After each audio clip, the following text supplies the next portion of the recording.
আছেন আপনি বিশ্বজিতের সাথে। আমার ইউটিউব চ্যানেল বিশ্বজিৎ গান গল্প অ্যান্ড মোর। এখানে ট্রিভিয়া উইথ বিশ্বজিৎ চলছে। এই ট্রিভিয়া উইথ বিশ্বজিতে নানান ধরনের তথ্য আপনার কাছে পৌঁছে দিচ্ছি। তথ্যের মধ্যে দিয়ে নানান গল্প আপনার কাছে পৌঁছে যাচ্ছে। কলকাতা শহরের নানান অঞ্চলের গল্প দিয়ে সাজানো শহরের আনাচ কানাচ।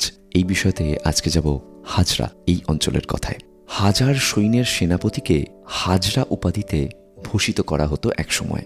হাজরা পদবীটি নামের শেষ যুক্ত হওয়ার রেওয়াজ আছে ধর্ম ঠাকুরের দিয়াসী ও দামাতকর্ণীদের মধ্যে।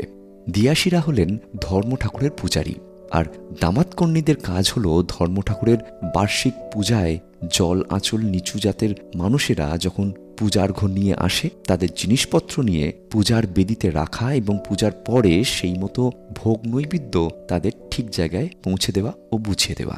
হাজরা পদবীর সদগোপ এই অঞ্চলে বসতবাটি নির্মাণ করে এবং থাকতে শুরু করে। তারপর পদবী থেকে অঞ্চলের নাম হয়ে যায় হাজরা। আরও জানা যায় এখানে একসময় দুটি পুকুর দেখানো হতো। অপেক্ষাকৃত বড়টি হাজরা আর তার সামান্য উত্তরে ছোটটি ছোট হাজরা নামে উল্লেখ করা হতো। বিংশ শতাব্দীর প্রথমে পুকুরগুলি বুঝিয়ে তৈরি করা হয় হাজরা পার্ক, যা আজকের যতীন দাস পার্ক। এভাবেই হাজরা অঞ্চলের দু এক কথা উল্লেখ করলাম শহরের আনাচ কানাচ এই পর্বে ট্রিভিয়া উইথ বিশ্বজিতের এই সেগমেন্টে। আমার ইউটিউব চ্যানেল বিশ্বজিৎ গান গল্প অ্যান্ড মোর লাইক করুন, সাবস্ক্রাইব করুন, কমেন্ট করুন, শেয়ার করুন, সাপোর্ট করতে থাকুন, শুনতে থাকুন, সঙ্গে রাখুন।